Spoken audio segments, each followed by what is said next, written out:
Yep, and we are back. This is the final episode we are doing tonight. The final guest we are hosting tonight. It's been an interesting, long day. From 10 a.m. we've been recording Obinna Show Live and the weekly show with them on Facebook. And we've done a couple of lives that if you have not checked, you should do so. Now it is 1:39 a.m. in Nairobi, Kenya. That's East Africa time. And we still have one more guest to go. Yeah, that is the one and only Peter Kioi. So it's going to be an interesting one. This maybe might be an hour or two. You never know, because Peter Kioi pia anakuanga na mastori na inaweza bamba sana. And we want to thank you so much for staying with us all through the day. And if this is the first episode that you're watching for today, you should make a point of watching the other episodes that we've done as well, and also supporting them as well. And if you have not subscribed, you should consider subscribing, because we promise to bring you just good vibes, some motivation, some inspiration, and like today's episodes, some intriguing conversations. Kwani kunaendaje? Let me give you a quick backstory. So the situation that has been happening is we lost Brian Chira, and since we lost Brian Chira, it's been a roller coaster of different things, from emotions to conversations that are happening online, and a lot of people are coming with different speculations. But now we are here to clear the air. Why are we doing this? Because after Chira's funeral, and Baba Talisha really came through trying to support and be there for the family. About a couple of days ago, situations came out and people are saying, oh, Baba Talisha squandered the money, oh, Baba Talisha this, Baba Talisha that. And while he was doing that, there was another gentleman on the side called Peter Kioi, who also came through, and he was really pissed about everything that was happening, and he was trying to also defend Baba Talisha and clear the air. But you know Kenyans, today they praise you, tomorrow they throw you under the bus. So we've had Baba Talisha, we had Tizian, and a couple of other people through the day, but we've just had Baba Talisha, and now we are having Peter Kioi, so he can now conclude. He can hit the final nail on the coffin, literally. Karibu sana Peter Kioi. Thank you. Thank you for honoring the invite. Yeah, I know I called you. Kanamba Obinna, kama nimekupromise nakuja, sitakuangusha. Sure. Na umekuja, and apologies for also keeping you a bit late. Team imekuwa kubwa, labda Baba Talisha alisema 25 minutes mimi naongea tu nikitoka. Ameongea for 2 hours. Unajua ni Mluya. I understand him. Yeah, he needed time to explain himself better. Yeah. Na leo umetulia, jamani, luku umepiga. Si ati ni luku. Ni kuboil. Una boil? Nimeboil. Ni kubaya. Wacha kwanza ni cool down, unakaa fiti. Nimeona umepiga luku yako polite, kuna hiyo ni kuku gani iko kwa nguo? Hapa. A parrot. It looks like a parrot from the side. Yeah. But si mbaya. Karibu kidogo hivi kuwe floral. Karibu sana my brother. Thank you bro. Nimesikia umekuja na receipts, unataka kuiwakisha. Mimi nimekuja hapa kumaliza. Na kama kuna mwenye atakuwa na complaint, aende kwao. Na kama kuna mwenye ako na kesi na mimi, aende kotini. Lawyers niko nao wengi. Niambia Muitia ajitayarishe. Muitia ndo lawyer wako? Muitia is my best lawyer. Yeah. Okay. Na atuende kotini. Okay. Tunakufinish huko. Tunamaliza TikTok na wachana. Na King Rosso analipa bill. Achana na King Rosso. First of all, what's the relationship with you and King Rosso? Because nimeona King Rosso. Oh, King Rosso. Oh, thank you so much. King Rosso is my good friend. Okay. He's my good friend. He is my mentor. He's a person that helps me a lot. Okay. And he finances me most. Mekuweka basically. Ajaniweka. Tumesema finances you. Usitumie hizo lugha zenye ulikuwa unatumia kwa ambarehe kwangu. Umesikia? Hebu nipige. Waya nipige katot. Piga katot alafu ukule lemon. Upate nguvu. Umeamua hivyo. Hivyo ndio venye kuna songa. Hiyo ni tekila. Yaani ni kali mpaka unaichapa na lemon na sukari. Si kali. Na teremsha tu kali. Wewe hata umezoea. Umezoea hiyo sana. Sasa mambo tuko ready, umeshamaliza, sasa tuanze sasa maneno. Yeah, wacha tuone kwanza tuko na watu wangapi hapa. Tuko 1.2. Na watu wanapenda sana umbea. Ati unaitwa Mbweha? Wewe ndio Mbweha. Oh, mimi ni Mbweha. Mimi naitwa Mbweha. Oh, okay. Ndio yule mwenye ananisikiliza, anani watch, Hata huyo mwenye amekuita mbweha pia yeye ni mbweha. No, mimi nimeona anaandika kama mbweha, hajaandika hivyo. So I was like, okay, were they also sisi ni mambweha? Okay. Aya, the conversation or the situation that happened with Baba Talisha, Obinna and the rest. How did you take it? Do you think it was accountability or it was an attack? It started with accountability. Okay. It never even started with accountability. It started with justice for Chira. Okay. Like the whole group, including Peter Kioi, started for justice for Chira.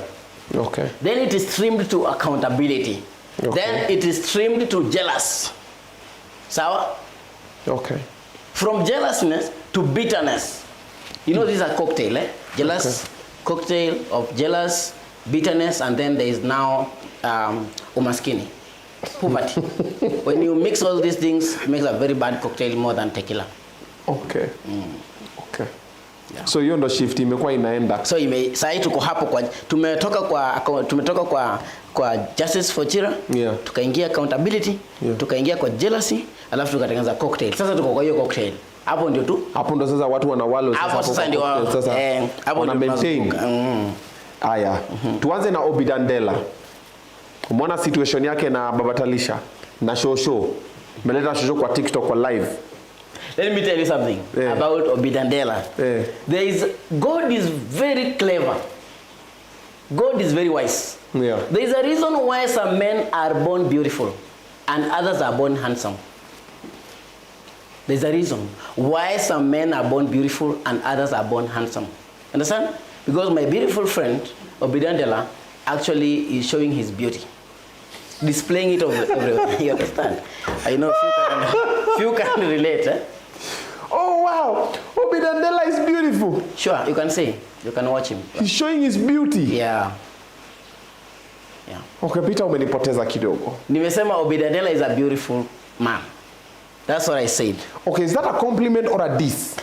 It depends on the person listening and the person who is. There are different people. Eh? There is a learned friend and an educated one. Okay. If you are educated, then it will go very shallow. But if you are learned friend, like you are from a learned community, you must be very deep in it. He's a beautiful friend. Yeah.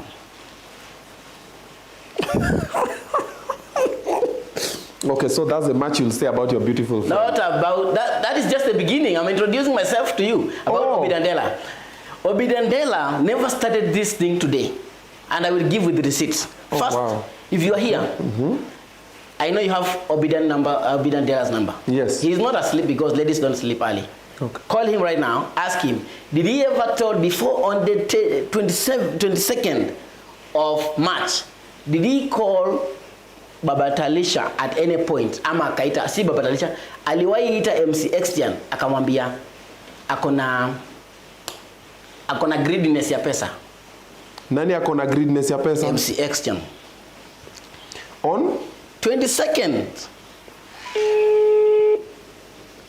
Haya, wacha tuombe that na hii baridi hayuko juu ya duve. Haya. Ya tuombe atashika. Amesha switch off. Ama na watch live akasema sasa taki story. Wewe haki kesi ina spiral into other things. Yani imeanza inaenda. Call him probably twice. You don't have to call beautiful men more than thrice. Just twice. If he's not picking the call, I will tell you why I say that he's a beautiful man. Okay. Hajachukua. Call ended. Just do it again. I don't like calling people twice because I don't like being called twice. You call me once, then you text. Give time. Everything needs time. Even God took time to build and model a man. Give time. Tunamaliza. Tuna finish. Zaidi saa 8 usiku bro. Atulali. No sleep for the wicked. No sleep for the wicked. Look at us. Clearly Obinna amelala, so is not wicked. Sisi ndio tuko hapa. Okay, najua ni time ya kunyonga. So we can move. Now you can hang up the call. Let me explain. Wewe pia sasa unanioda aje? Si ungoje basi amalize. Mara call him again. Now you can hang up. Wewe pia unanibeba aje? He's watching you with San Paco eyes. Haya ndio imekatika peke yake. Okay, so, okay. Let me tell you something. What happened? When I went to the morgue, nilipoenda morgue, ile siku ambayo ilitangazwa kwamba our late Brian Chira, may his soul rest in peace. Yeah. Tuliambiwa kwamba huko. Mimi I took my time and I went alone. At the morgue I met Malisafi, Obinna, Goja. Ati Obinna ako na shosh. You guys. Oh my God. No, I think when I show Be nice. Ati Obinna na kwa shosh. Na wamepeana location. Ati wako kuiva na shosh. Wako Quivers.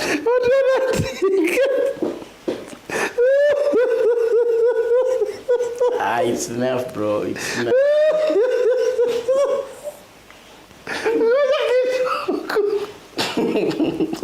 Hey, bro, soma hizi comments utadedi. Wako kuiva na shosh. Obinna ati call shosh.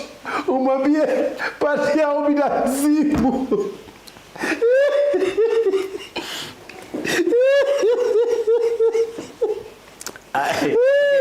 Please. Goja. Okay, comment section. Actually, let's just let's respect that shosh. Let's respect that kidogo. Yeah, let's respect shosh. Kidogo. Nikuulize uko na namba ya shosh?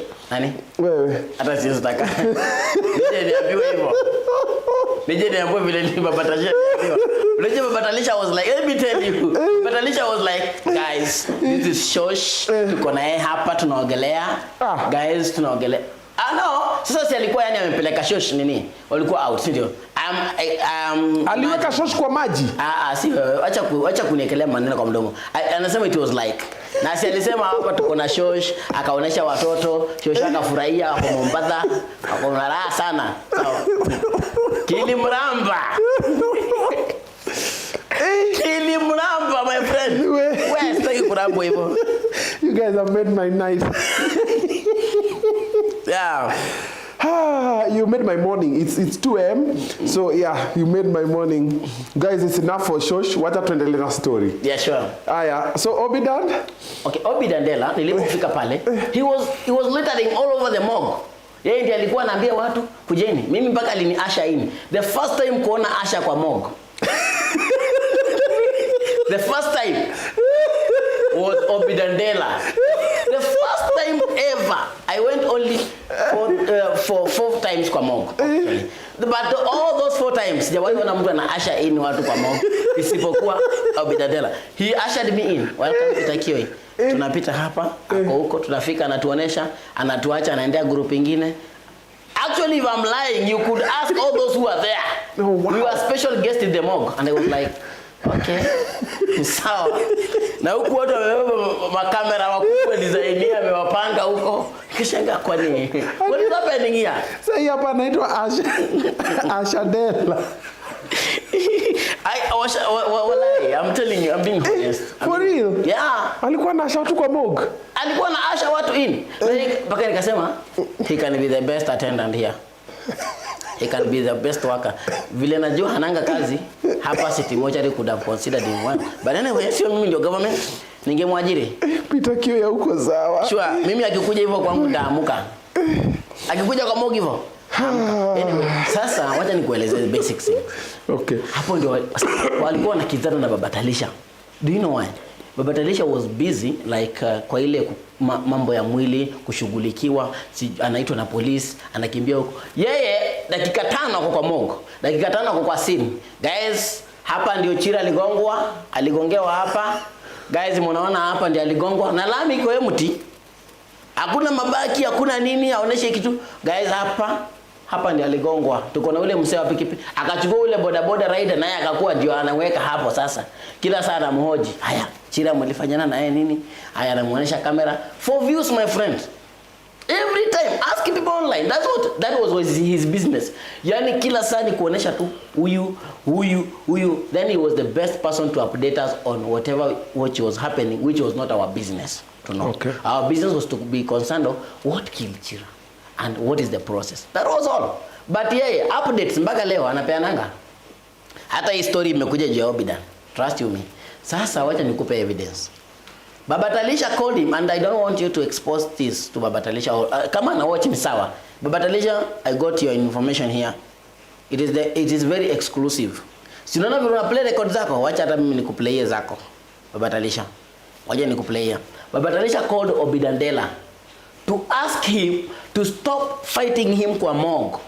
Na waendelee, because he was complaining Baba Talisha is carrying all the cross on his back. Yeah. You understand? Yeah. So Baba Talisha called him. Na mimi nikaamua nitaingilia hii conversation nijue ni nini inaendelea. I will play it here if you want. Okay, let's play it. Let's play it. You will hear Baba Talisha complaining on the 22nd date. Yes. Okay. Since you have it, let's drop it like it's hot. Okay.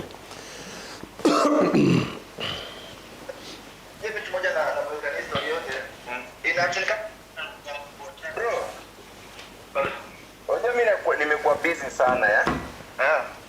Hata shida ndugu yangu. Wacha mimi nikwambie ukweli tu kama ndugu yangu. Sawa sawa? Hizo vitu tunafanya ndugu yangu, mimi sidhani kama nitafurahia kabisa. Hizo vitu zenye una create unaniambia mimi natumia matangazo ya Chira kama content, wewe endelea tu kuzifanya. Sawa sawa? Na amesema watumia kama content mahali. Bro, wewe endelea tu kufanya hizo vitu. Me I have no problem so long as we are just here to support Chira. When hizo vitu zitaisha, maisha tena iendelee. But if you think I'm doing that, if you think you could do better than what I've done, bro, pia kuna tena ingine itakuja tena utasaidia tu. Sawa sawa? But mimi video, usijaribu ku create video ukini criticize ama kufanya kitu yote. Me I don't talk about people. I don't go reacting on everything. Yeah. Mimi nimekuambia kama ndugu. That's why hata ukikuja pale ukiweka kamera mimi nitaongea tu. Me I don't, sinanga hiyo time ya kukosana na watu ama kufanya nini. So kindly wacha tumalize tu matanga Chira with peace and maisha inasonga tu. Sawa sawa? Hivyo tu. Hakuna mahali ati nimekuja nikasema ati. Sasa Obinna tumekuwa. Jana kwa nini? One tap hapo, unlock. Sasa Obinna tumekuwa na wewe vile Chira alikuwa, tulikuwa na wewe and you have not.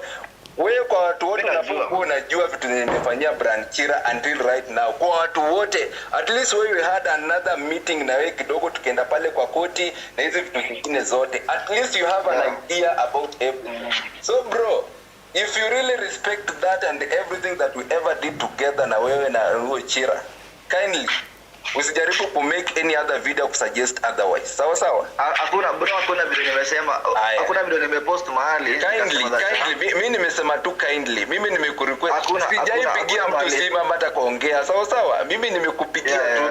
Sasa ndugu yangu bro, mimi silali the whole night. The only hour I sleep is only 1 hour. Sasa bro mimi naenda job. Sasa hivi.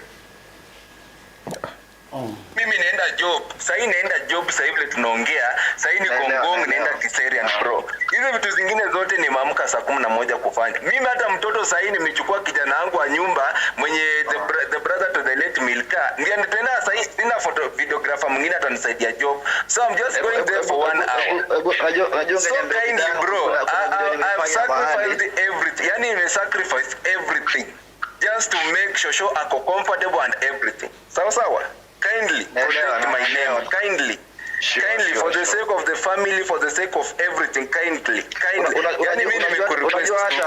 Unajua kaka, hata juzi tukionayo tukibonga mambo na Chira. Mimi this night nimekuja nikakwambia kata, pia unadasana list tumetembea na yeye.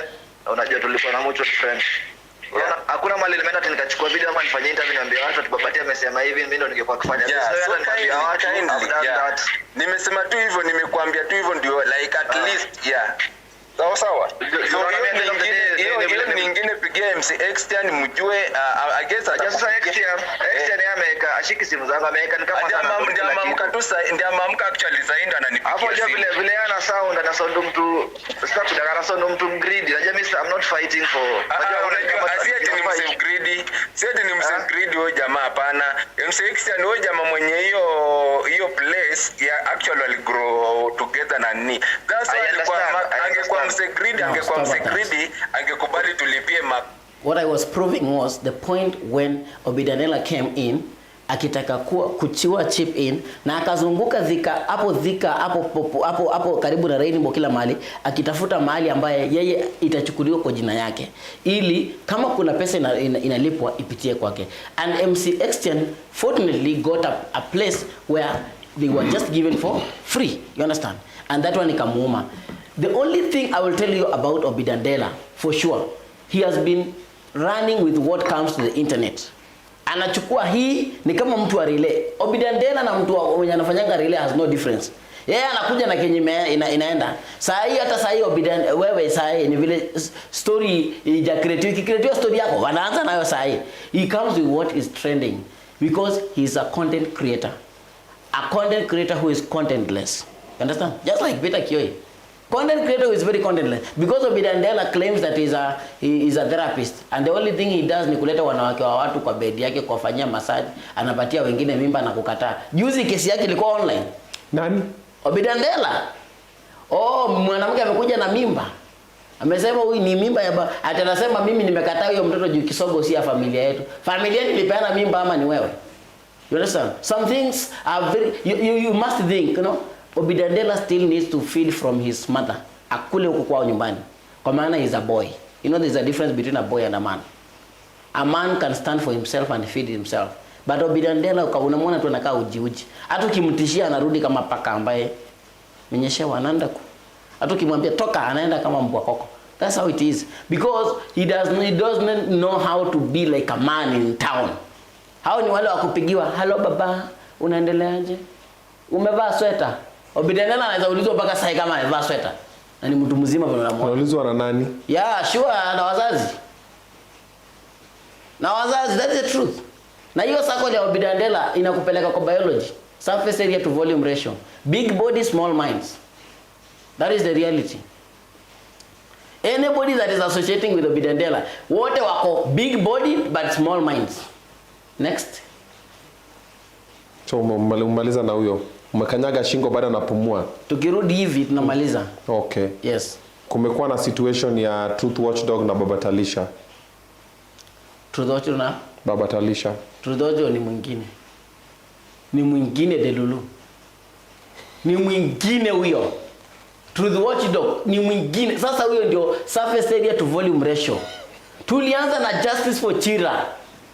Tunaingia Justice for Chira, tunaingia ndani. Kidogo anauliza pesa. And let me tell you, you have to mark my words. Every person that wameanza kuoppose Baba Talisha, in everything they mention, at the end of the day there is finance inside. Alishikana na jamaa anaitwa the Don King. The Don King. Allow me to say the Don King. Simsawa? Wakaungana na the Don. The Don alikuja kwangu akanipigana namba ya Airtel. Akinipigana namba ya Airtel kunionyesha kwamba hataki kujulikana. I assured him, before I do an interview, I will know you fully, who you are, what you do, what work you do. And today here I am, and I will prove him wrong. That I know him, his face, his work, that is jobless, and that he's only ranting on social media to gain relevance, which is not there.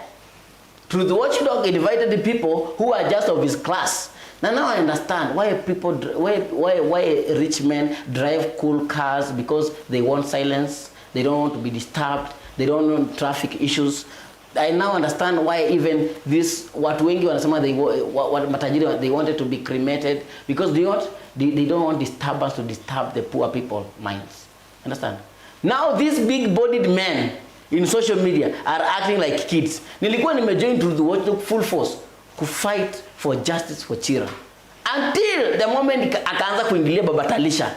Na alianza kuingilia Baba Talisha kwa interview. Let me give you an evidence of that interview. Ndio hii.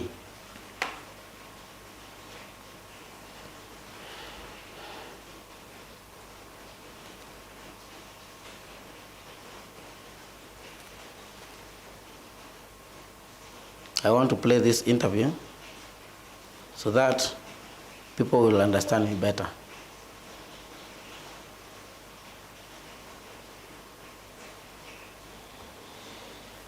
Leo ni kufinish kumalo.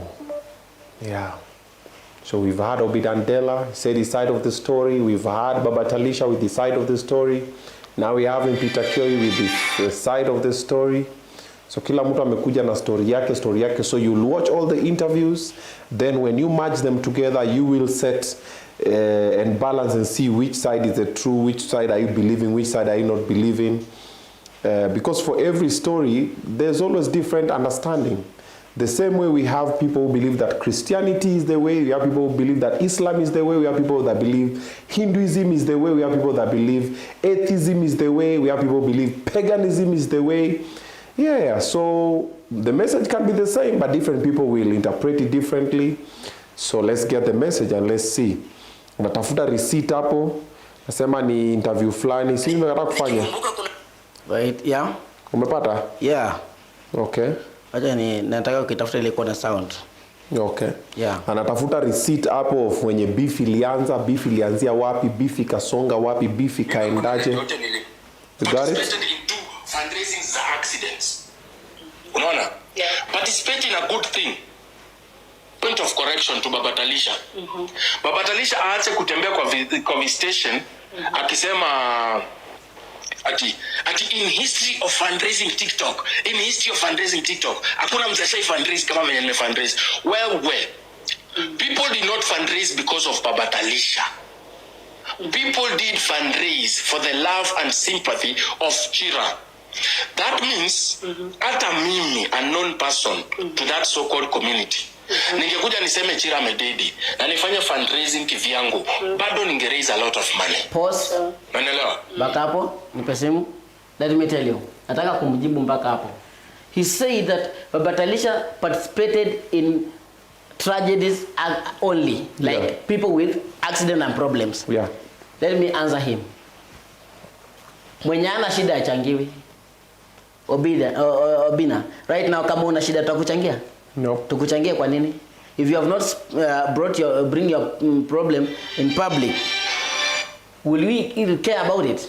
No. But because this issue has been brought public and maybe the family is vulnerable, they are less fortunate, that's why they chip in, Kenyans chip in. Secondly, he says that people never contributed because of Baba Talisha. That is true, because Baba Talisha never died.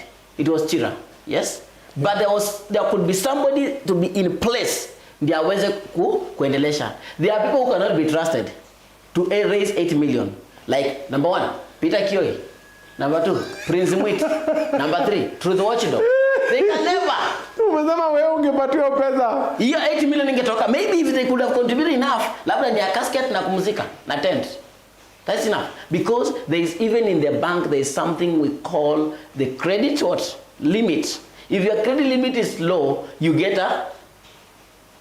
what? You get a low amount of money. If it is high, your credibility is high, you're given high chances of doing it greatly, getting money. Okay. Now to the watchdog, anasema hivyo, he could raise more than 8 million. Amekuja kupiga kelele social media, akisema sijui akona evidence a lot, alafu akaongeza hapo mbele, DCI wamenituma ni collect pesa, mnichangie ya hard disk drive. Can you tell me, a man who cannot afford an hard disk drive cannot even afford a phone that has 256 GB, maybe storage? Because evidence yote ya Chira kwani inahitaji ulimwengu mzima aweke ndani. Bona alitaja finance at DCI wamemtuma. Ni wapi walimwandikia? Na alikuwa anamtuma kwa wazazi wake. Unajua unatuma kwenu tu. People don't understand that in social media hakuna mtoto wako. Social media hakuna mtoto wako. Hao watu wote wanafanya kazi. Mimi nakuja na yap pale, mtu anafurahishwa na yaping yangu, ananiambia shika 50k, shika 10k. Ni sawa? Hata wengine wetu tunang'ara hivi because of kuomba TikTok online. That is the reality.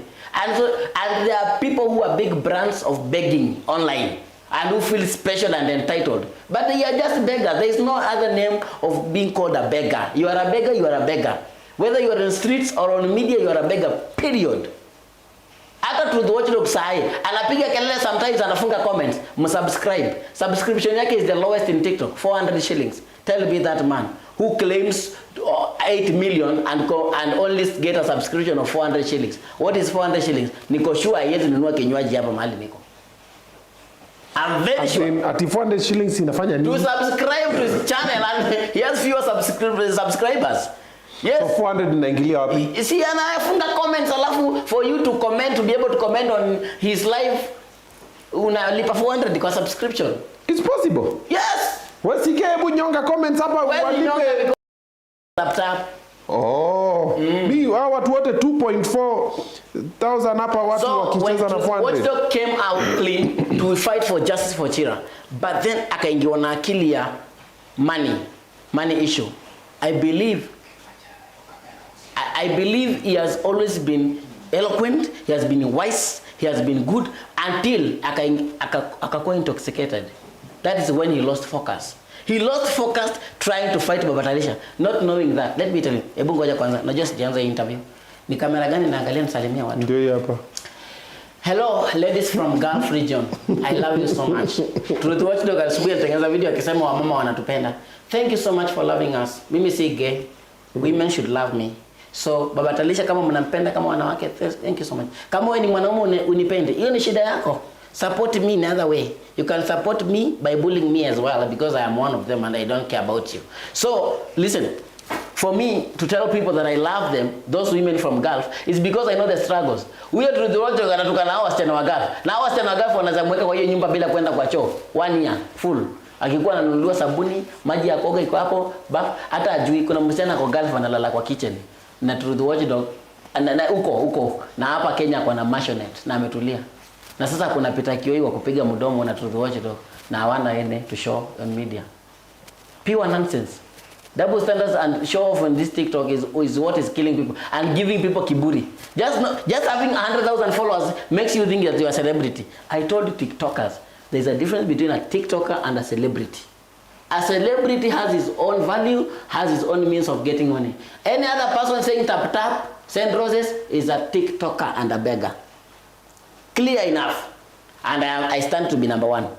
Don't put any other person there. So Truth Watchdog asikuje kusema, "Oh, naweza changa 8 million pia mimi." Uchange wapi? Siku moja alikuwa nimepanda kwa guest yake. Nikamwambia aache hiyo upuzi. Akaanza kusema, "Guys, record him." Nikamwambia hivi, "Kama unaona 8 million inakuuma, enda pia wewe tafuta mtu amekufa tukuchangie." Na leo namwambia tena, kama 8 million ya kusumbua, tafuta mtu amekufa uchange 8 million. Ukifikisha uniite dinosaur. Bweha. These people want to have double standard.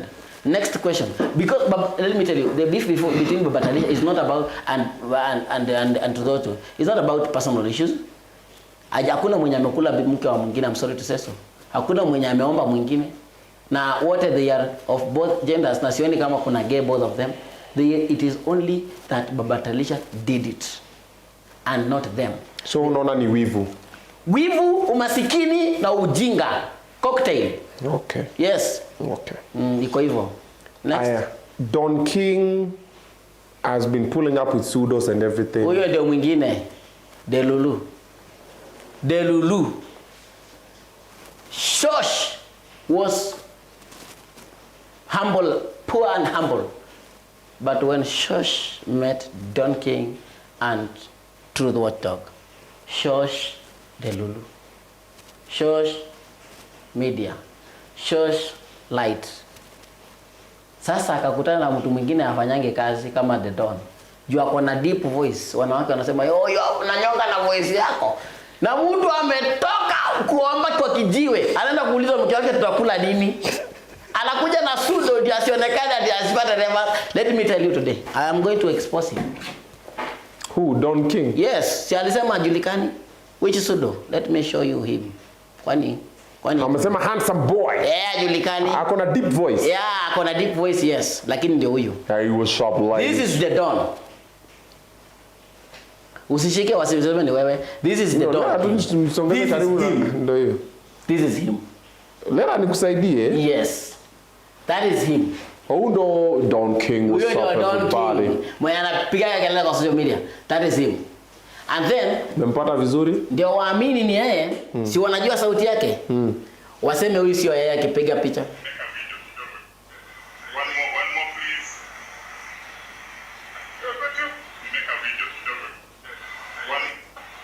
Mbona hiyo video na simu ya Tecno imepasuka screen. Waseme sio yeye, ni waamini. That's his voice. Ana sounding hivyo. Yes. Waseme wacha wakujibu kwanza. Video kidogo. Take time.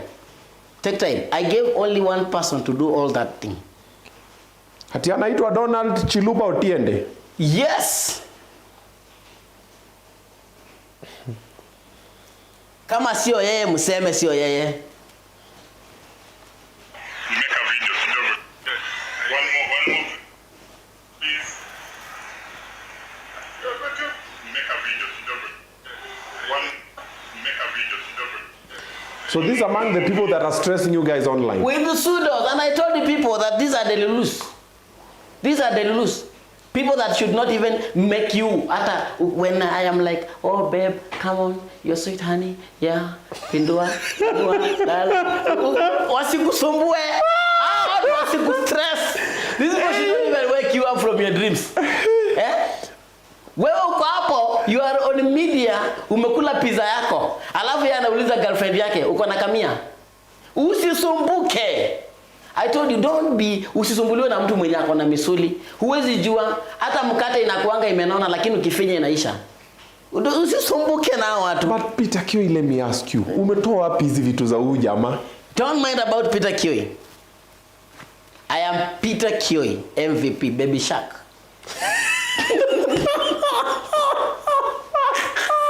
Na mimi niko hapa na najua they are capable of coming to me. Come. Mwenye tawai mwenzake wa kwanza, it's okay. Okay. Bora hata kitaka kuja na polisi, ni sawa, that shows weakness. Kujeni. Kuja ukitaka mkono pia. Mwenye tawai mwenzake, welcome to. Na utaona nikuguza na mkono. Trust you me. Kuja tu vile unakam, no problem. Welcome. Mimi nakwambia ukweli. Baby Shark. Baby Shark is here. Mbona unaitwa Baby Shark? Very relaxed because I have sharp teeth that inaweza kukuuma matako. Niko na distance teeth. Inaweza kukuuma nga. Nishangae sana. Oh my God. We ati umesema shark teeth zinaweza kuuma mtu wapi? Hapa kama nataka ukiwa unajua hata sasa wewe ukiuma mtu hapo. Uponi ukikaa chini kama imeshonga inapunguka tena. That's the reality. Oh my God. So you know you have shark teeth. Ow. What are you doing? Kitu nifanya. I'm very handsome when you are very far away. But when you come close. You are far from handsome. Appetite nice. You are good from far, but not so karibu you are far from good. Just like you. Ngoja. Mimi usiniweke hapo. Wapi? Mimi sina shark teeth. Sike. Hebu tafuta ile squeeze back ya arodental. Unaona hii meno hii? Uko na disability ya masikio. Wapi? Imekaa sharp inaenda nyuma. Nilikuwa nataka kuje kando kama wadisha kama yako. Ladies wanapenda ile inakaa crescent. Wewe ni ladies? Nani? Wewe ni ladies? Mimi nakwambia wacha kuangalia masikio yangu na tamaa. Wewe Baby Shark wewe. Unafanywa nini sasa? Wewe Baby Shark acha wewe. Hauna anything. Hata for nimeshinda Mount Kilimanjaro. It's okay. You win.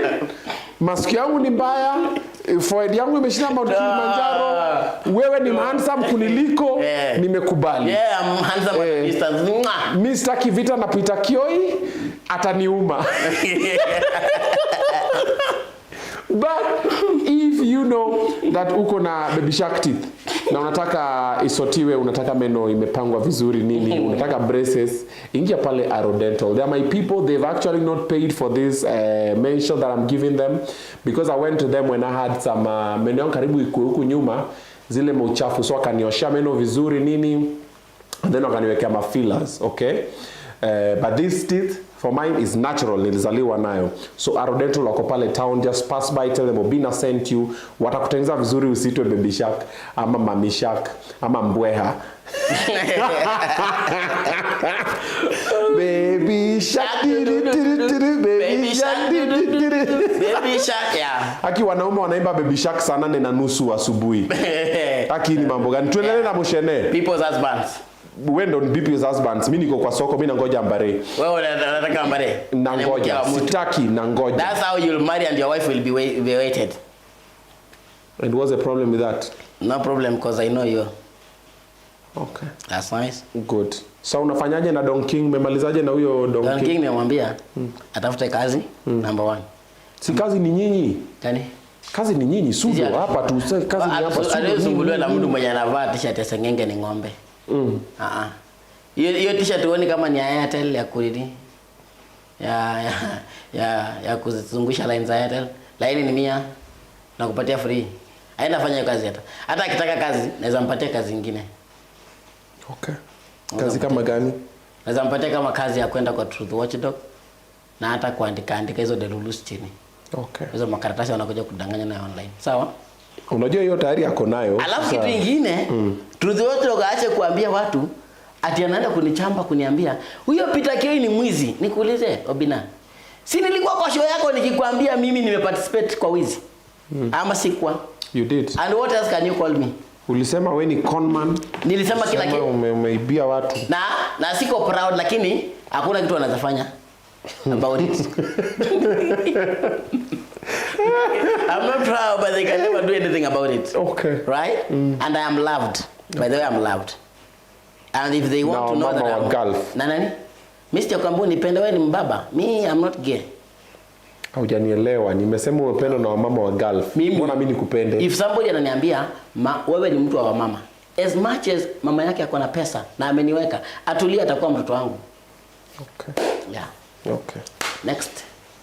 Usitukanane na shosho. Mbona ulikuwa unatukana shosho? Kuna tofauti ya matusi na kuambua ukweli. Bwana, you need to respect your elders. Let me tell you. Hey. That is the dulu imewaingia kwa akili hata wewe. Nilikuwa nafikiria umesoma. Kumbe umesomwa. Nasoma sahi. There is a difference between truth. You don't have to shout. Okay. There is a difference between truth and kutukana. Okay. Kuitwa nyanyamuzee ina sound rude kwa sababu imesemwa kwa sauti. Kwa sauti guna nyanyamuzee. Lakini ni nyanyamuzee. Hata saa zingine kwa Kiswahili sanifu wanaitwa bikizee. Sawa. Sasa nilimwambia asisumbue Batalisha because one, let us talk the whole scenario. The reality of the matter, right? Without jokes. Was Chira's death a source of income? I want you to answer me. Was Chira's death a source of income? It turned out to be. It turned out to be. Yeah. Who turned it to be? The family. The reason why I salute Chira right now, wherever he is, I don't know, is he has never exposed the family. He has never brought the family online to claim, to say this family has a problem, this one I'm going through this, I'm going through. Even if he cries silently. Ni ule mtu alikuwa analia machozi narudi kwa tumbo. Manake hataki kusema kitu na mu. Maybe alikuwa oppressed because of the family matters. Maybe kama sai nyamaza tukulizane tu swali. It is a month since we knew Shosho. It is a month since we knew Shosho. Yeah. Problems zinakaa kama za 10 years. Shida zenye tumepata tu within a month ni kama 10 years. Mpaka tumechoka. Sasa tukiambia watu wanasema tumechoka. In Geoffrey's voice. Tumechoka. Because and that is only one man. Niambie Chira from his age azaliwe mpaka amelelewa mpaka saa hii mpaka aende kwa depression. What led to Chira? What led to that? What actually happened? One, from my thinking, pressure from home. Okay. Wewe uleti pesa wewe enda. Watu wanamuona amekuwa celebrity, anaona pesa. Hawajui kama having a name does not mean that you have money. It's only that your potential is high of getting it because people know you. But getting money is not that possible.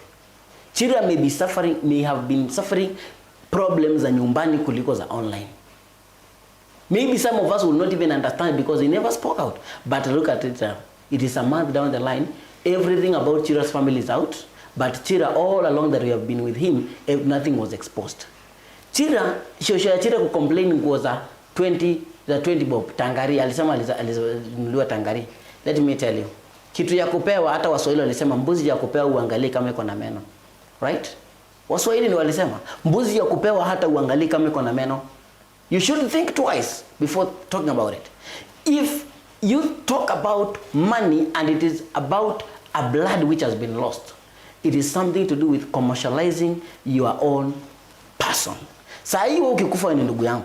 Na mimi naona pesa ya matanga kuliko nione kenye kifo yako ilifanyika. Nini ilifanyika ukakufa? Itakuwa mimi napenda pesa kukushinda. Tangu hii story yote tokea, and I'm speaking the truth without fear of intimidation. Shosho ya Chira hajaitokea kusema justice for my son or my grandson. The only thing analalamika nyumba, pesa, chakula, mavazi, na kulipwa ya kwenda Mombasa. Imagine wewe unichukue uniambia I'm sponsoring to you to Kisumu. Go eat and sleep and come back and I'm paying a flight. Na bado unilipe tena mimi. It was my option to go bana. Umetoa offer. This is an offer, bro. You have to travel. It is two things. It is a willing buyer versus a willing seller. I've put it out. You have to decide or to decline. To decline or to agree, right? Now, Shosho Achira alikuwa na option ya kukataa kwenda. Na alikuwa na option ya kwenda. She chose not to stay but to go. Right? Si ameenda ameenjoy. Yeye amelipa nini hiyo kampuni? If now she says that ame-market hiyo kampuni, how did she market the company? Who was known? Was it Chira or the Shosho? Who would market the company the most? Was it Chira's name or Shosho's name? Why did they not insert the name Chira and replace it with Shosho? Why? It is because they did it in favor of Chira and Baba Talisha. So in fact, even Chira maybe hangepeleka Shosho hiyo safari. Lakini because the name Baba Talisha was used and that he has done a good job, a commendable job, that is when akaenda kwa mgongo wake. Na hata Wamasai wanasema eshep isiriko ningishu. Yani kwenda malishoni hata punda ukukua pamoja na ng'ombe.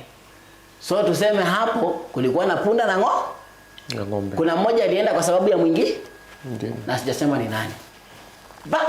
Back to default. What happened that Gukaya Chira hakutaka kuona Chira kwa hiyo familia? And what happened that there was a divorce? That is a family matter. I don't want to get into details, right? Because hata mimi sijaiona babangu, niliambiwa amekanyangwa na lori, lakini mimi nilijua ni mamangu ndiye ako bita na ex wake, so hawezi kuniambia kule babangu yuko, na mpaka sasa inasema baba kule umekanyangwa na lori, tafadhali kaa hapo. I will come for you, dad. You understand? No. So now about mimi kutukana Shosho Achira, I never threw insult. I was just mad because this man sacrificed his time, sacrificed his energy. Akona mtoto angefaa kuangalia. He gave out anything and everything. His car, his resources. Hata kama alikuja kutumiwa shilingi 1200, kwani haikuwa na kazi? Wewe unakuanga na dormant money ambaye inakaanga bila kazi. Bona aliamua ku facilitate first because he want efficiency, transparency, credibility, accountability, smoothness and everything to run with it. You understand? As a family, the best thing to reward Baba Talisha and the entire TikTokers was to appreciate the fact that these people came through. And through the name Baba Talisha, all the world pulled. The name Chira. Chira had a reason why not to introduce Peter Kioi to the church. Not to introduce any other person, but to introduce Baba Talisha. It was him who introduced to the family. Remember that before even the death of Chira, one day, Chira was at Mombasa enjoying with his friends. Baba Talisha akaenda kumwangalia shosh na kumpelekea shopping. Was that not enough to say thank you? Was that not enough to say thank you? The fact that there was nobody, watu wanaanza kusema kwa familia, we never chose Baba Talisha to stand with us. But who would stand with you if the family is scattered? Sometimes some things, kuna ile vitu hata unaona hata ukiwa nyumbani wanasema leo vaa vizuri, kuna wageni wanakuja, ufunike aibu. Baba Talisha alifunika aibu ya familia. Alipoondoka familia ikajiletea aibu mbele ya watu. Sisi tulikuwa tunajua watoto ni wafani. Kumbe baba ameuliwa akiwa hai. Pause. I want us to get into that conversation and I also want us to get into Baba Chira alikuwa kwa matanga. Right. And we know that Baba Chira is dead. Okay. But alikuwa kwa matanga mpaka akazika mtoto wake. Yes. I want us to get into that conversation. Thank you. Just before that, let me plug you up with the best car selling company in the country at this moment. They are known as Magari Affordable.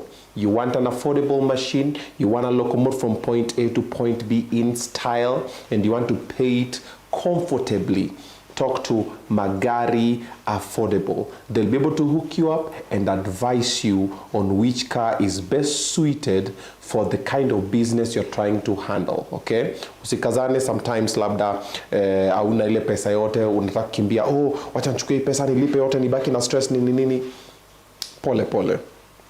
Call Magari Affordable. Their Instagram is the same, Magari Affordable. Their number is on the screen. Get to call them up so you can get an affordable car. Unaanza pole pole, then unaenda uki upgrade. All right. On this particular show, I have some money that I also need to give you. That is 2,000 Kenya shillings. I have 1,000 shillings for 2 people, courtesy of Candy Cash. Candy Cash is a game. It is not betting. It is not gambling. It is a game. You download it on Play Store or on App Store. Once you get to do that, you get to play with your friends. Unaeka kama ni 20 bob, anaeka 20 bob, unacheza, ukimshinda unachukua hiyo 40 bob. Akikushinda unachukua hiyo 40 bob. It's a game that's promoting let's call it brotherhood. Kama sisterhood, because sometimes you are busy, lakini uko town, uko home, but I want to play a game with you, niko like, hey, wekelea 20 bob nini, tucheze pamoja nini. So you download Candy Cash on Play Store, you get to experience it. And if you want to know how it looks like, this is a video that's going to take you through. So when you get downloaded, at least you have a hang of it.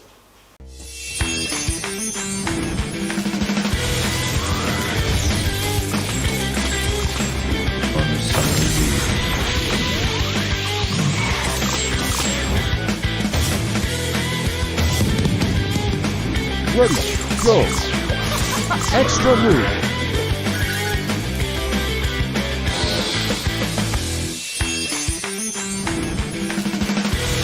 Boosters ready.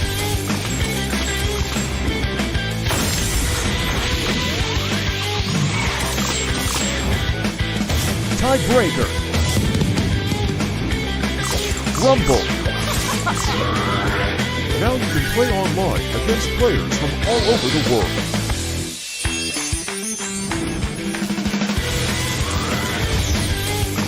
Alrighty, there you go. So that's Candy Cash. It's not Candy Crush, it is Candy Cash. Cash kama pesa with a K. You get to download it and then you get to experience greatness. Alright, later before we wrap up with the show, I'll come up and let you know how you're gonna win yourself some money for tonight, so that at least ukiamuka kesho asubuhi uko na kitu kidogo kwa mfuko, courtesy of Candy Cash. And now, for the people who are at home, I know probably you have a business or you have a service that you offer and you want the whole world to get to know about it, especially Team Obinna family, the ones are here. We have about 2.4 thousand people watching this live. It's 2:30 in the morning, in the AM, and you wanted to get to them. You can get to partner with Obinna TV.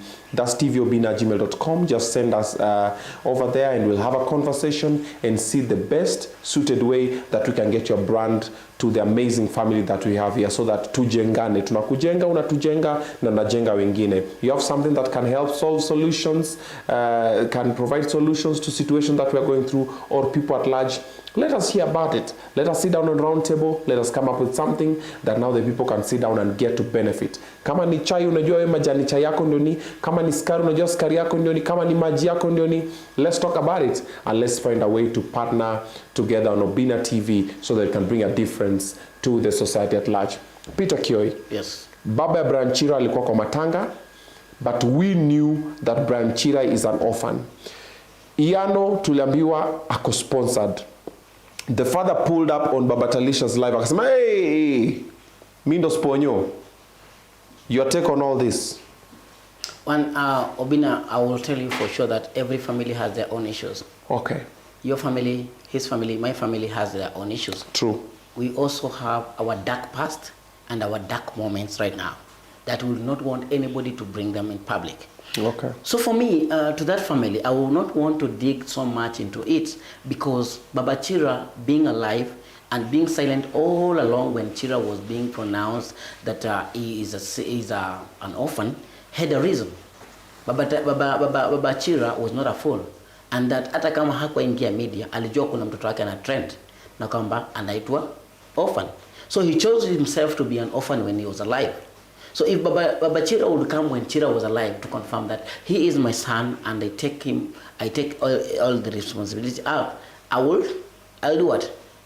It was nice. I would comment on it. Because right now, if Chira is dead and the father is coming now, just when he dies and he's not even right now on the limelight of fighting for the justice of his son, there might be a very critical reason. There are wounds that will never want to be touched.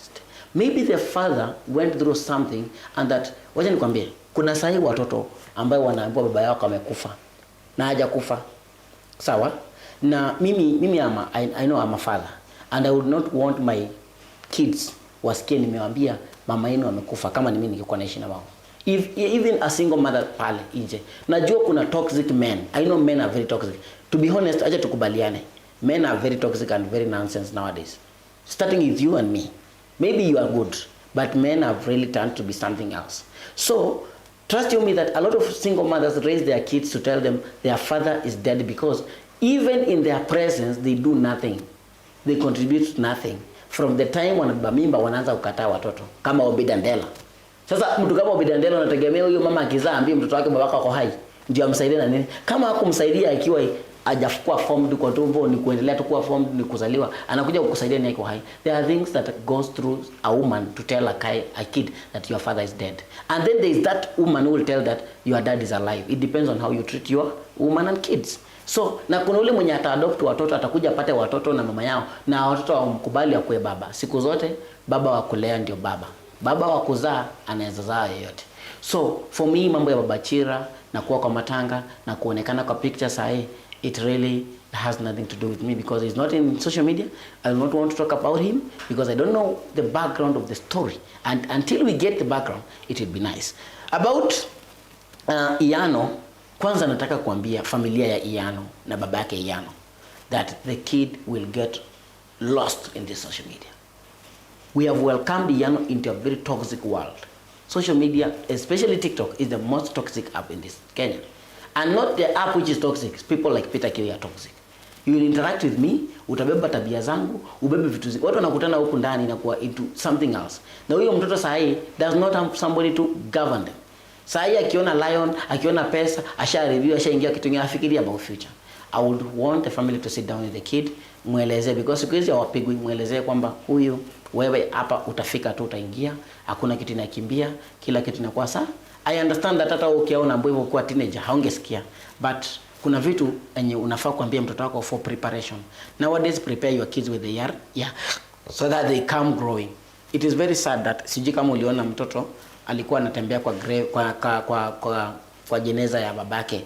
Alafu akaanza kulia akiitana dad ule mwanajeshi. Yeah, the one for the military guy. Yeah, I saw it really was so painful. It was so painful. Alafu mwingine anamwambia dad hawezi ongea juu amekufa. He's trying to explain that it kind of I am bringing into the reality that we will not have any dad anytime because we have already lost a dad. Now, Iyano, it is the same issue that Iyano does not understand that he is welcome to the dead world. That people can gift you to finish you because in this app I have experienced it and I know very well. There are a lot of people who can even give you money, who can gift you, but they have no good intentions at all. They just want to spoil you and finish you completely. There are people like me who walikuwa natukana Chira kila siku, but they don't know the pain that we go with Chira every day by telling him it is this and this and this. Surely, familia ya Chira, kaeni chini na mtoto, mrekebisheni. Kama hawezi rekebika basi, at least mko mmefanya effort. So Baba Iyano coming into the picture right now and saying that I have a son, it is good of him because kama ungekuwa na mtu amewaste pesa yake on Iyano, knowing that Iyano has no father, mpaka andikiwa amekufa, siku zote tukija kuona kwamba amefaulu siku baadaye tungesema Baba Iyano amekuwa greedy because ameona pesa. And also Baba Iyano coming to the life of Baba Talisha is so nice because he shows that it's not all the family which is pushing Baba Talisha to the wall. At least there's somebody who would say, no, I don't want this. So about that I appreciate the fact that he has come out clearly to clear his name. It is good. Take up the responsibility, dad, and move on. And I'm very grateful because I never have a dad, but I am proud to see somebody celebrating their kids. Okay. Yeah. Shosho is about to renovate a house of 5 million. You saw the story? The story about the renovation of the house and everything. First, I will tell every social media person and everybody that is concerned and means on TikTok to pull down and to move away from it. Let the family decide on what they want to do. Let it do what they want to do. If today they want even to go for vacation with the whole 5 million, let them do it. Because it is now time to stop dragging the family. Tunataka mmeshawapea, wacha watumie. Hata wakiishi chini ya mti, sawa tu. Let them do that, whatever. Because sahi itakuwa, there is a difference between now getting hold of the family, kuwasaidia, molding them, and now breaking the family apart. Because money can do anything.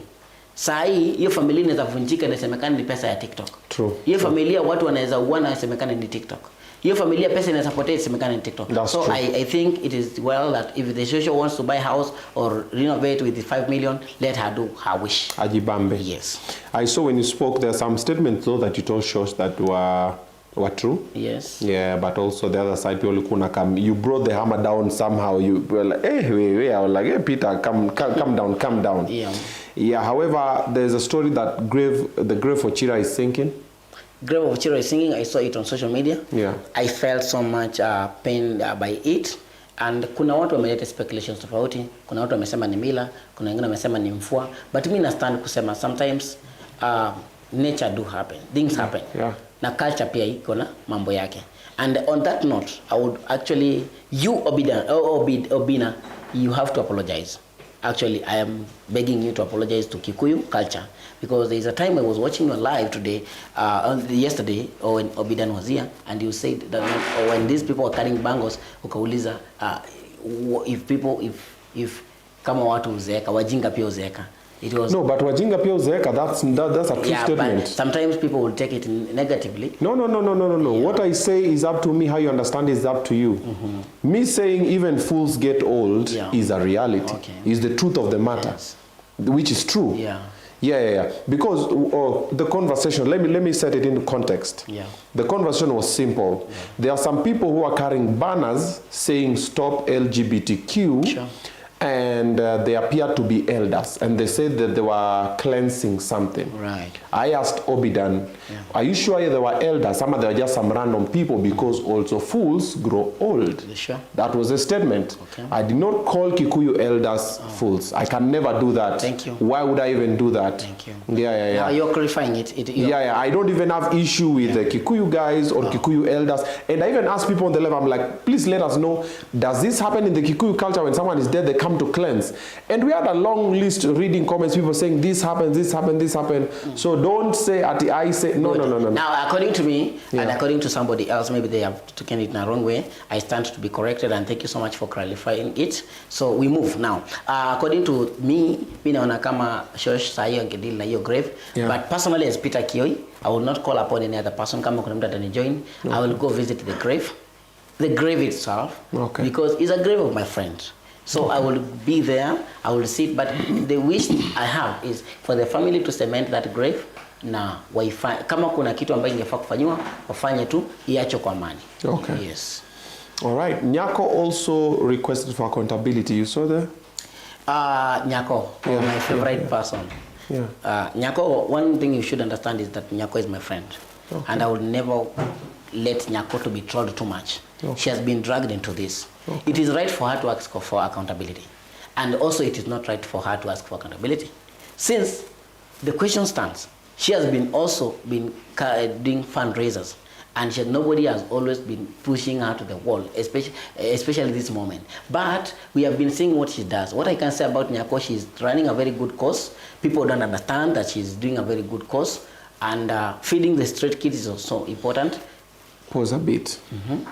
So there's someone with an account called Brian Chira, and there's a picture of Brian Chira, and nimeona first nikasikia mwili umeshtuka.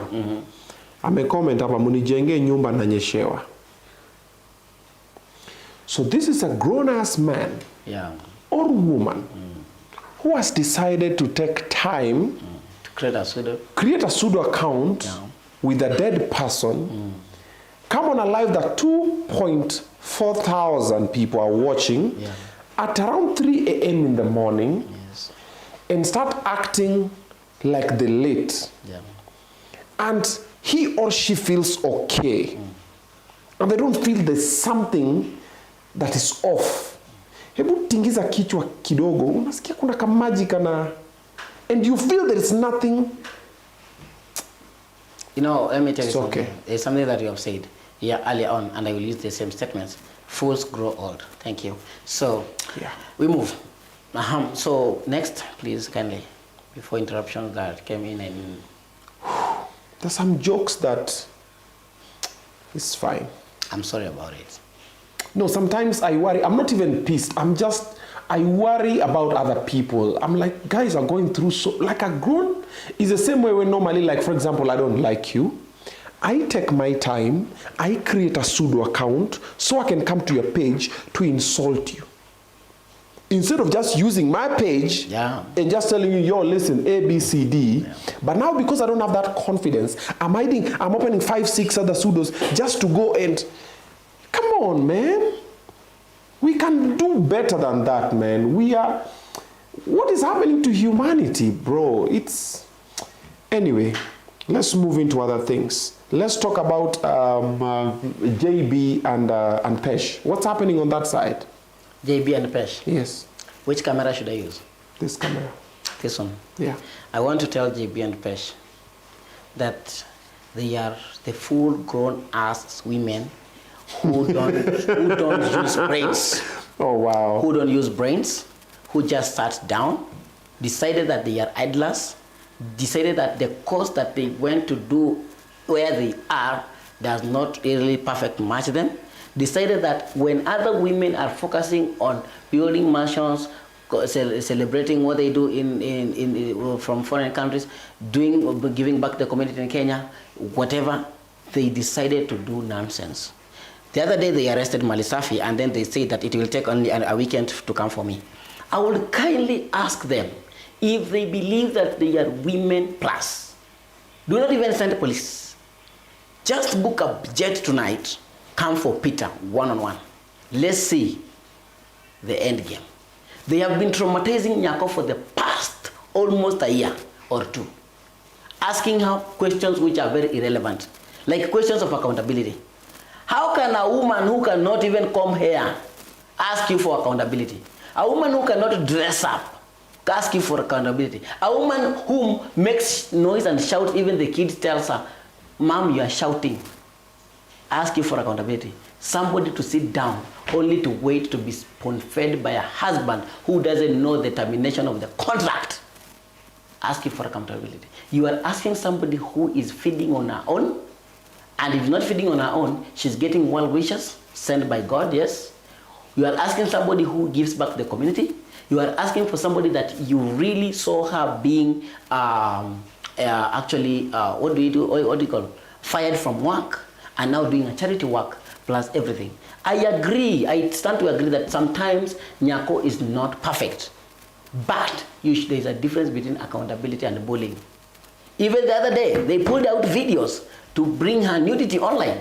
It is still accountability, right? They went and picked my grandmother's pictures to put on their wall to say, this is my mom and nachafuka sana. Let me remind them, if that is my mom, I love her, she's my grandmother.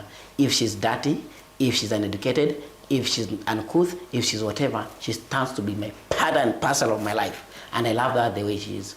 Now, would you grow to be her with that small mind like a squirrel, forgetting things easy like even a wolf dog will not do that. But I will tell them for sure, mind your business, because one day we will mind your business. And when we mind your business, when the crowd visit your home, no, you will not be there to view the crowd. Wow, there you go. Before we come to advice that you can offer Baba T and advice that you can offer people who are watching, yes. Let me talk to my guys about the money that I'm supposed to give them. I have 2,000 shillings that I need to give you. However, we are coming live to you from Samaki on Othaya Road. It's in Kileleshwa. These are our hosts. We come here every Monday and we get to terrorize this place, and they give us the space and support that we need because they're amazing people. Their food is amazing. You should try their seafood. They serve the best seafood in Nairobi at this moment. If you have an exclusive event that is happening in your life, it's a birthday, it's a graduation, it's an anniversary, something nice, you want something compact, you want amazing delicacy, come over here and try their seafood cuisine. You will get to love it. Some lobster, some shrimp. If you want some prawns as well, this is the best place to be. It's called Samaki. They get to deliver as well, and when you come over here, you listen to some jazz while you have some seafood. Siku finish mambo inapelekwa pole pole. All right, the number is on the screen. You can call them up if you want to get to order something from this side. And also in other news, I get to do entertainment. That's what I do for a living. Apart from hosting, I do emceeing beautifully. If you have an event, you need an MC, you're looking for a host, that is what I do for a living. That is what I know how to do. Part of the things that I do beautifully, that's what I do. Demo Facebook is also my protege. I'm also guiding her, and she's also doing it beautifully. So you want myself, or you want Demo Facebook, or you want both of us, you can get to call us to your event. You get to book us. It's very simple. Just send an email. That is tvobinna@gmail.com.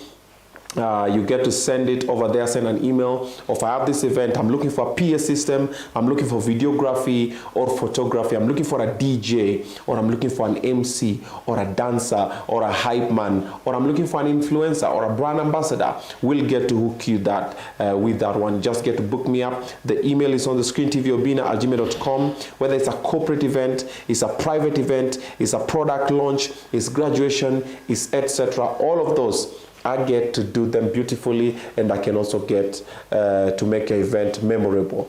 Demo Facebook as well, you can get to book her through me. Let's empower the girl child, okay? Let's call her up. You have an event, wapi, baby shower, nini. Muniambia Obinna niaje, I want Demo Facebook. We'll get to discuss, and I'll make sure that she's there and she will deliver. And trust me, you will get to laugh.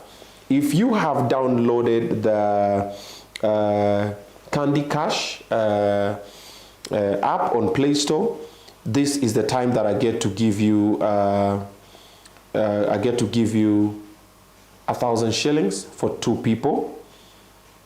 Okay, so what I want you to do is very simple. Write for me #CandyCash, and then you put for me your name in the app. So when I select it, I'll tell you your name, and when I select, I will screenshot and send to my PA. So what you need to do is just to send my PA an email saying I'm the one who won this and this, and then when we're done with this show, my PA will make sure that everybody is sent their money. All right, so the first one, I'm just gonna scroll, and then I'll stop, and then I'll just pick 2 random guys. So let me just try and scroll on that. Okay, let me pause right there. Let me see. We have Paul Mundush. Candy Cash at Paul. #Candy Cash at Paul. Congratulations, Paul. Congratulations. And then now let's also give a lady Bensiv Bitok. That is Candy Cash, Bensiv Bitok. Congratulations to the 2 of you. That is Paul Mundush and Bensiv Bitok. Congratulations. So you get to enjoy Candy Cash. You get to play with your people. Let me just highlight this one. Then this is Paul Mundush. Congratulations to the 2 of you. Alrighty, there you go. So my PA is gonna get in touch, and then we're gonna see how you're gonna get to find your money. Who is Chicha, and why is Chicha being written everywhere? You know Chicha? Sure. Huh? Oh, you know Chicha? Who's Chicha? The TikToker who has been actually pushing Baba Talisha to the wall also, and is my friend. Yesterday we almost fought with Chicha and on his car, and it's because of this issue. Okay. He has been pushing Baba Talisha to the wall, saying that he's a thief. And the reason why Chicha is fighting Baba Talisha is because he never participated in maybe what he was like interested in, because he was interested more in money issues. Okay. And if you ask Chicha right now, bring any evidence that Baba Talisha stole any money, he will not bring any money.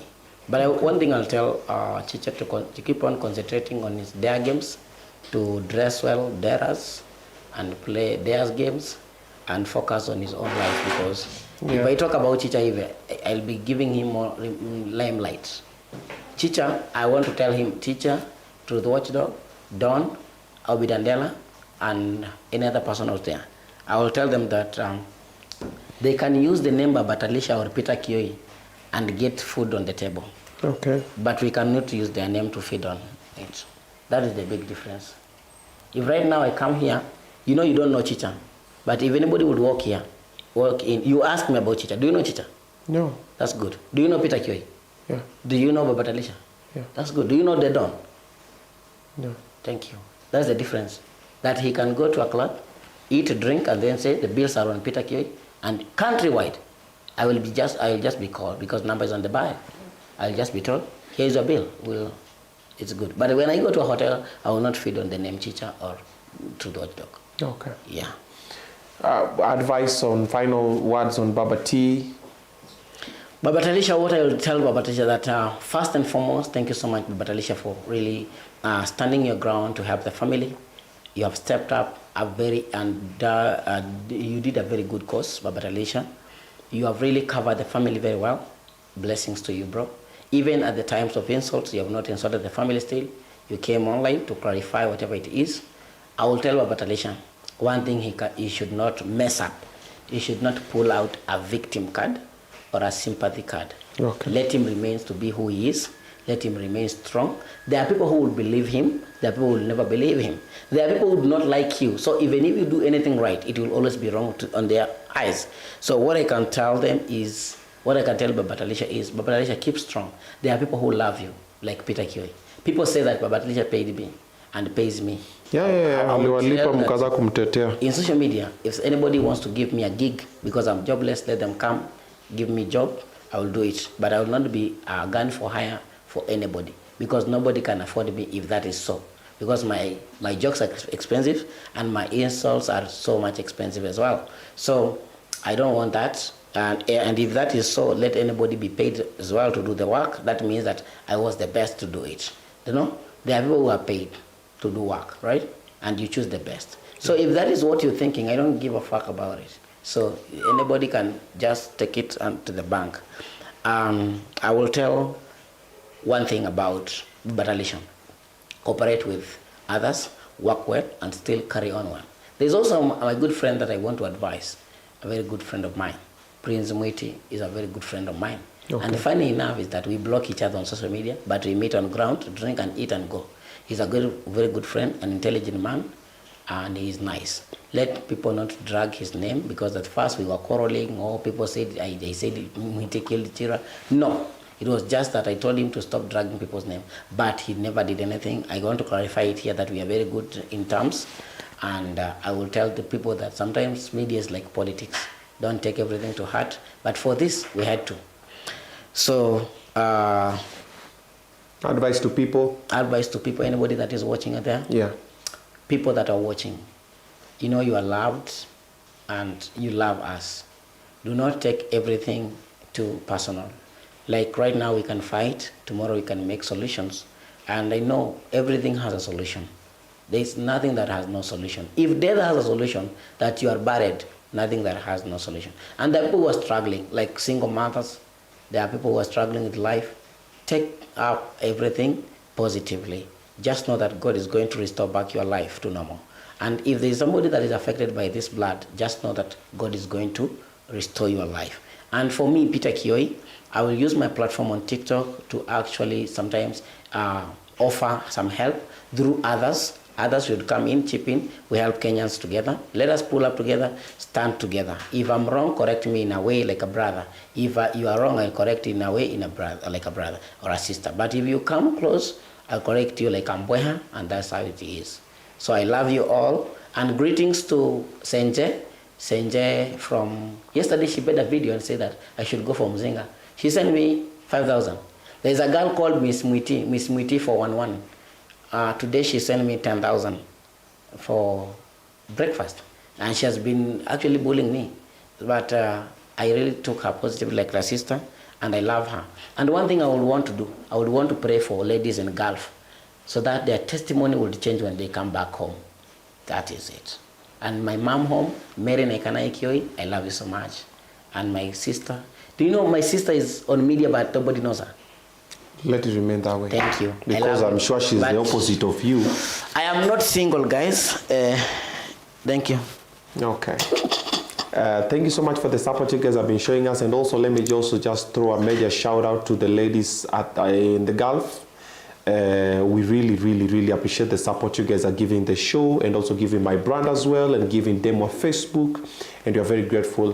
Uko Gulf yote, wengine sijui wako Saudi Arabia, wengine wako Dubai, wengine wako Bahrain, wengine wako wapi, Lebanon, all of you guys, man, thank you so much. And all our fans wale wenye wako UK, asanteni sana wale wako Australia, thank you so much. Na pia wale wako America, USA, United States of America, thank you so much. Wale wako sijui Texas, Houston, California, where, asanteni sana. You guys, without your support, we will not be Obinna TV, we will not be Obinna Show Live, and we will not be able to work from 10 a.m. until 3 in the a.m. Actually, it's 3 a.m. on the dot.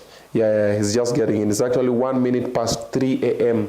and this team is here. And my team, thank you guys so much for hanging in there. I know it's tough, and you're still pushing it. Asanteni sana. Omosh, amazing job that you're doing. Samaki, thank you for allowing us to be here until this time, and all our guests who come through on the show. Asanteni sana, including you, my brother.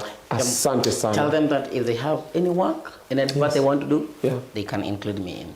Okay, if you have any advert that you want to do, you can include Peter Kioi as well on it. He gets to do that. He has the numbers, and numbers don't lie. All right, if you have not subscribed on this show, you should consider subscribing on this channel. That is Obinna TV, and then we have an extra one called The Obinaz, which is myself and my kids. It's about family, teaching single dads and single mothers how to be present in their kids' lives. We are learning together, so check that out. We have Obinna TV Extra, where now the shorter versions of Obinna Show Live will be there, and Kula Show and the other shows. Then we have the weekly show Kioi. That is the show that I have with them on Facebook. You can get subscribed on that one as well. New episodes every Sunday and every Wednesday. And then finally, My Woman Kioi, the show that I'm looking for a girlfriend. We've shot the whole episode. It's supposed to start this May, so stay tuned for that one as well. We're gonna leave for this one. I don't know if I should tell you good night or I should tell you good morning, but depending on where you are. However, I'll just tell you that God bless you and have yourself a beautiful day. I'll see you guys later.